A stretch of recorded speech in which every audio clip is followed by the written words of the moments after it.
सोचिए अगर किसी शख्स के दोनों हाथ कट जाएं तो उसका जीवन कैसा हो जाएगा। और अगर वो शख्स पेशे से कोई पेंटर है तब क्या होगा। तो यूं समझिए कि उसकी रोजी रोटी छिन जाएगी, उसके पास करने को कुछ नहीं होगा, वो धीरे धीरे मेंटली बहुत ज़्यादा बीमार होने लगेगा और उसे समझ नहीं आएगा कि अब वो अपना जीवन कैसे चलाए। क्योंकि एक पेंटर के जीवन की सबसे बड़ी चीज़ होती है रंग, और अब उसके पास हाथ नहीं है जिनसे वो दूसरों की दुनिया में रंग भर पाए।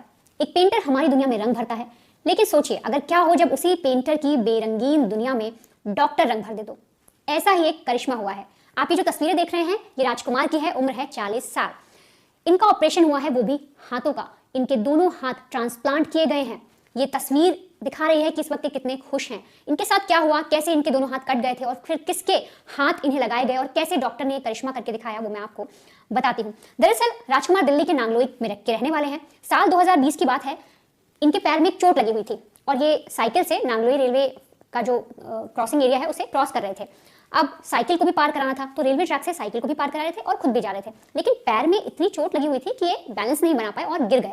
ये गिर गए तो उठ तो गए, लेकिन जो इनकी साइकिल थी वो बुरी तरीके से ट्रैक पर फंस गई। अब इन्हें लगा कि कोई अनहोनी ना हो जाए, ट्रैक पर साइकिल फंस गई है, तो ये बहुत ही जद्दोजहद के तहत उस साइकिल को निकालने लगे, कोशिश कर रहे थे किसी भी तरीके से ट्रैक में फंसी साइकिल निकल आए।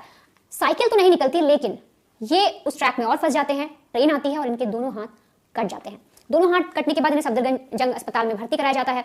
भर्ती कराने के बाद डॉक्टर वगैरह वहाँ पर देखते हैं, ट्रीटमेंट चलता है, किस तरीके से इन्हें बचाया जाता है, खून बहुत बह जाता है। इसके बाद जो नकली हाथ होते हैं वो इन्हें लगाए जाते हैं। अब नकली हाथ लगाने के बाद जो राजकुमार थे उनका जीवन ठीक नहीं चल पा रहा था, क्योंकि वो पेशे से पेंटर थे, वो पेंट किया करते थे, पेंटिंग्स बनाया करते थे।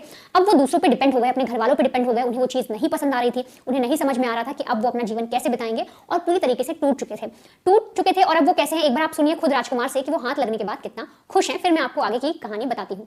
पेंटिंग करता था, मेरे पेंटिंग से घर चलता था।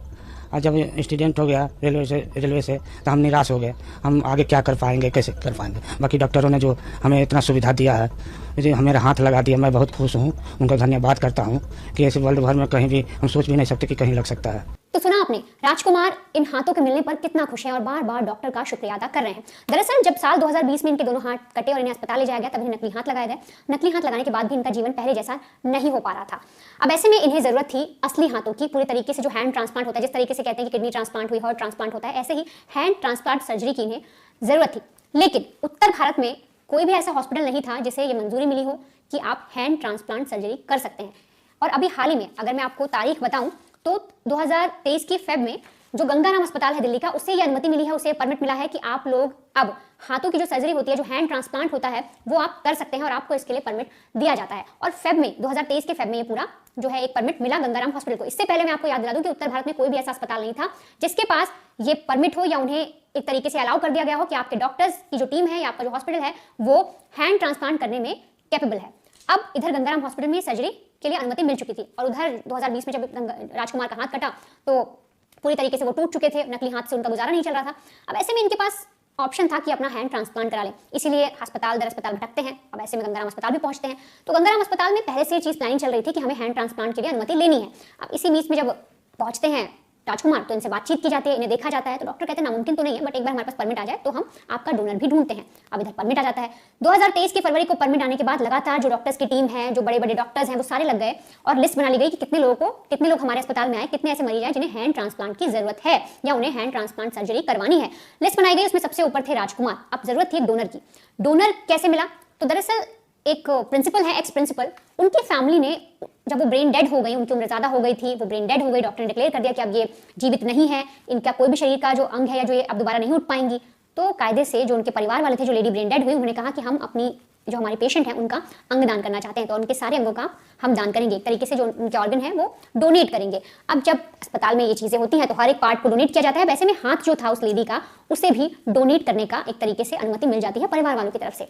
अब इधर डॉक्टर्स के पास पहला नाम राजकुमार का था जिसे हाथ लगाने थे, डोनर भी मिल गया था। अब इसीलिए राजकुमार को बुलाया जाता है। अगर इसकी मैं आपको तारीख बताऊं तो तारीख थी 19 जनवरी को राजकुमार का ऑपरेशन किया जाता है। अब डोनर के हाथ का ऑपरेशन किया जाता है। डॉक्टर्स रोज दो ऑपरेशन करते हैं। सबसे पहले जो डोनर है उसके हाथ का ऑपरेशन करते हैं, वो जो हाथ है वो अलग करते हैं। उसके बाद राजकुमार के हाथों को जोड़ना था डोनर के हाथ से, क्योंकि आप अभी तस्वीर देख रहे हैं तो जो राजकुमार है उसके आर्म्स का जो कंधे के पास का हिस्सा है वहां तक उसके पास है, लेकिन नीचे के जो हाथ हैं वो नहीं है, और वही डोनर से निकाले जाते हैं जो पेशेंट थी, जो ब्रेन डेड हो गई थी। और उसके बाद उन्हीं हाथों को राजकुमार के हाथों में लगाया जाता है। एक बार आप डॉक्टर से सुनिए किस तरीके से उन्होंने ये सर्जरी की है। After undergoing surgery in 2020, October 2020, he was started on prosthetic trial, which was unsuccessful because he had evervalbous stump on both the sides bilateral, and bilateral evervalbous stump doesn't give good prosthetic result, and his only hope was hand transplant. He was in contact with us since October 2020, and we were waiting. We already applied for our hand transplant registry from the Delhi government. As soon as we got the clearance from the Delhi government in Feb 2023, he was the first person in our list. तो इन सभी doctors की team ने बड़ी मेहनत की और राजकुमार के हाथों को उस लेडी के हाथों से जोड़ा। इसमें डॉक्टर ने बारीकी से ध्यान रखा कि जो हाथों की हड्डी है, नसें हैं, जो ब्लड सर्कुलेट जिनसे हो रहा है, जो कोशिकाएं हैं, मांसपेशियां हैं, यहाँ तक कि जो स्किन है, सारी एक एक जगह पर बिल्कुल बारीकी से फिट हो, कोई भी गलती ना हो, जिसकी वजह से ये ऑपरेशन एक गलत ना हो जाए या कोई अनहोनी आगे ना हो जाए। हर एक चीज डॉक्टर ने ध्यान रखी। लेकिन ऑपरेशन होने के बाद अब डॉक्टर्स का कहना है कि जो राजकुमार है उन्हें बहुत ध्यान रखना होगा इन चीजों का, क्योंकि जब उनका जो ऑपरेशन हुआ है उन्हें किसी भी तरीके से कोई एलर्जी या फिर उनकी जो इम्यूनिटी है उस पर असर नहीं पड़ना चाहिए, क्योंकि ऑपरेशन के बाद उनकी इम्यूनिटी काफी कमजोर हो गई है और उन्हें एलर्जी से बचना चाहिए, किसी भी गंदी चीज से बचना चाहिए, और तो और इन्फेक्शन जैसी जो बीमारियां हो जाती हैं उनसे बचना चाहिए। डॉक्टर ने कहा है कि इन्हें अपने हाथों में ज्यादा से ज्यादा गर्म या ज्यादा ठंडी चीजें टच नहीं करानी चाहिए, और तो और लाइफ टाइम इस ऑपरेशन के बाद जो राजकुमार है लाइफ टाइम एंटी रिजेक्शन दवाएं जो है वो लेनी पड़ेंगी, जो डॉक्टर्स रिकमेंड करेंगे। और साथ ही साथ 15 दिन तक, एक 6 घंटे का पूरा ऑपरेशन हुआ, 19 तारीख को 6 घंटे का ऑपरेशन किया गया। उसके बाद 15 दिन बाद पट्टी हटाई गई और करीब 1.5 महीने अस्पताल में रहे राजकुमार और अब उन्हें डिस्चार्ज किया गया है बड़ी हिदायत के साथ। डॉक्टर्स ने उन्हें कई सारी हिदायत दी है, जैसे कि मैंने आपको बताया कि अपने हाथों से वो गर्म चीजें नहीं टच कर पाएंगे, ज्यादा ठंडी चीजें उन्हें टच नहीं करनी है, एंटी रिजेक्शन जो पिल्स हैं वो लेनी है। साथ ही साथ डॉक्टर्स का कहना है कि इनके हाथों में सेंसेशन आने में अभी थोड़ा वक्त लगेगा।